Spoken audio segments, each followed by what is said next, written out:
غزوہ احد کے اندر اللہ اکبر کبیرہ سہل بن سعد رضی اللہ تعالیٰ عنہ بخاری شریف کی روایت پڑھ رہا ہوں قال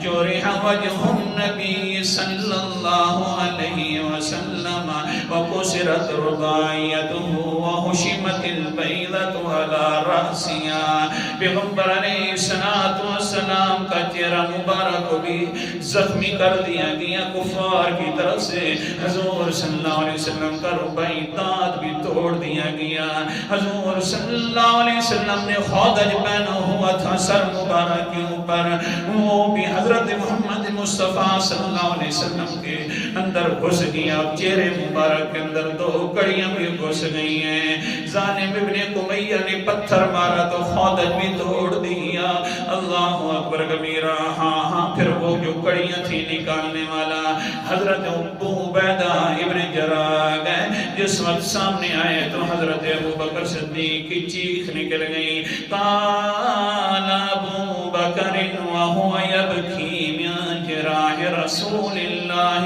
صلى الله عليه وسلم يا أبا عبيدة ترفق في نزع القلدين اے ابو عبیدہ حضرت ابو بکر صدیق رو بھی رہا ہے کہتے ہیں اللہ کا نام ہے آسانی کے ساتھ دو کڑیوں کو نکالنا زیادہ پیغمبر کو تکلیف نہ دینا اللہ ابو عبیدہ کر کڑیاں نکالنے شروع کر دیتے ہیں ہاتھوں سے لیکن زیادہ گھسی ہوئی تھی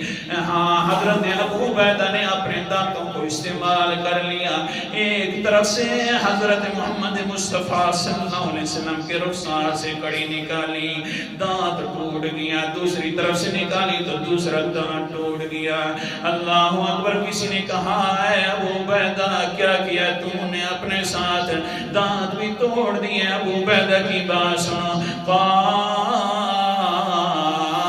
والله لقد شممت رائحة طيبة لما شعر بأن أسناني قد تلطخت او لوگوں پوچھنے والے مجھے اس اللہ پاک کی قسم ہے جس وقت میں نے اپنا منہ پیغمبر کے منہ کے ساتھ لگایا نا اس وقت مجھے ایسی خوشبو محسوس ہوئی مجھے اللہ پاک کی قسم ہے مجھے تو اپنے دانتوں کو گرنے کا بھی پتہ نہیں چلا کہ گرے بھی ہیں کہ نہیں گرے اللہ بڑی تکلیف ہے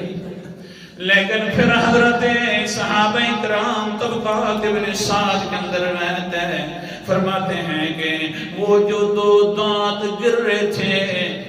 جس طرح پیغمبر علیہ السلام کے دانت اللہ کی توحید کی وجہ سے مسئلہ الہ کی وجہ سے دانت مبارک احد کے اندر شہید ہو گیا تھا تو صحابہ فرماتے ہیں جس وقت پیغمبر ہنستے تھے تو نورانیت نکلا کرتی تھی لیکن حال یہ بن گیا حضرت ابو عبیدہ ابن جراح کا بھی جب یہ بھی ہنستے تھے تو ان کے بھی دو دانتوں کی جگہ سے نورانیت نکلا کرتی تھی بڑے خوبصورت بن گئے ہاں سمجھا تکلیفیں آئی ہیں لیکن اس صورت کے اندر بھی حضرت ابو بکر صدیق پانی کا گلاس میں لے کر کھڑے ہیں اور کہتے ہیں ابو عبیدہ ترفق آسانی کے ساتھ نکالنا ہاں وہ کڑیاں نکل گئی جس وقت قال النبی صلی اللہ علیہ وسلم نعم الرجل ابو بکر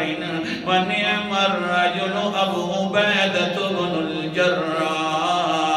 حضور صلی اللہ علیہ وسلم نے فرمایا میرا ابو بکر بھی بہت اچھا آدمی ہے میرا عبیدہ ابن جراح بھی بہت اچھا آدمی ہے